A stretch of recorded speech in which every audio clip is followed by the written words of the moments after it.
welcome to my YouTube channel. I'm Deborah Seeley from the Bloom Closet.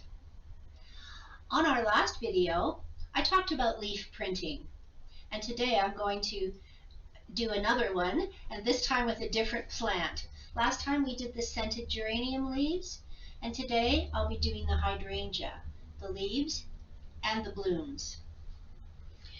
I had a couple of questions from the last video, one being what type of paint to use.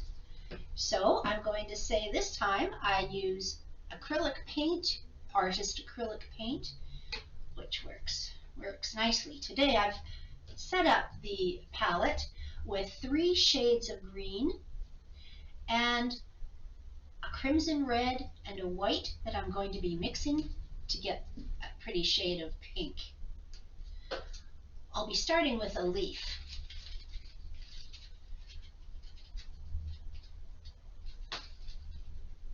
These are wonderful leaves.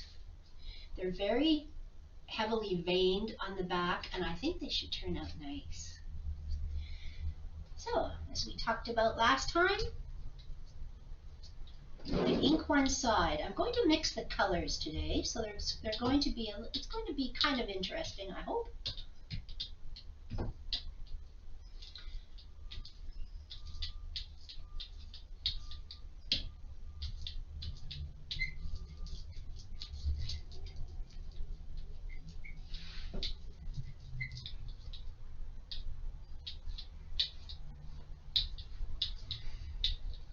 Okay.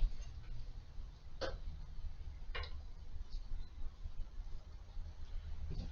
have my test piece.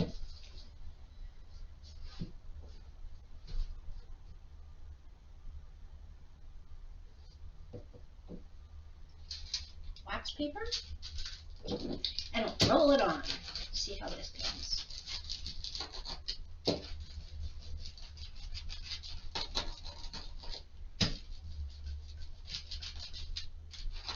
Okay,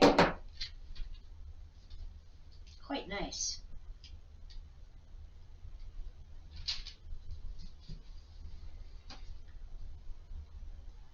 You see there's a lot of white spaces. I like that. It gives real definition to the veining, so don't worry. And that's probably because these leaves are so,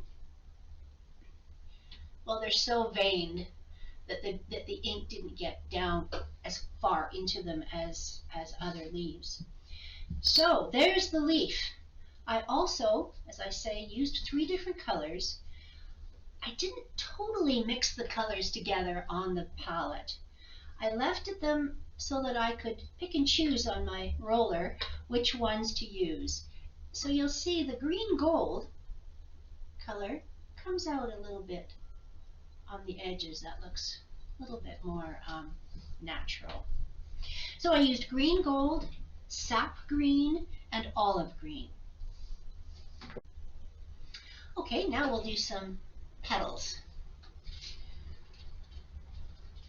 These have to be done individually, and as I found out after my first one, they don't take too well to the roller. I will be using a paintbrush. So I have a mixture of crimson red and white. Start with the white, add a tiny bit of red to the white, and start mixing. Don't do it the other way around, as I did the first time. Got way too dark. Okay, I'm going to paint it on. And this takes me to another question that someone asked. How do I find, and what happens if I can't find a roller? Especially these days. You can use the back of a spoon.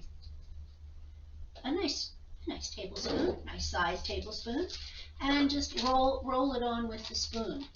So in that respect, you can use a spoon and a paintbrush. There's no reason I couldn't have used a paintbrush on the leaf as well.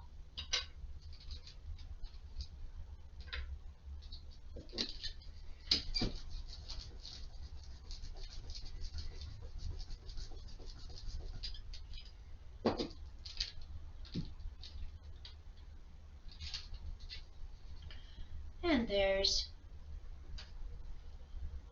an attempt at the bloom.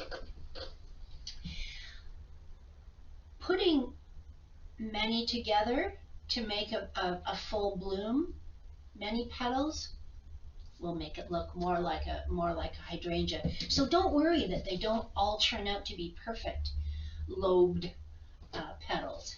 It'll show up nice. I've taken the liberty to do one ahead of time, so I'll show you the end result I got. And it's here.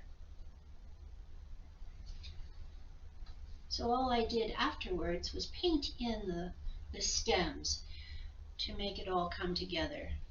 So that was a pretty fun project, and the application for this could be a really pretty pillow or a serviette, or you could make this into a tray cloth.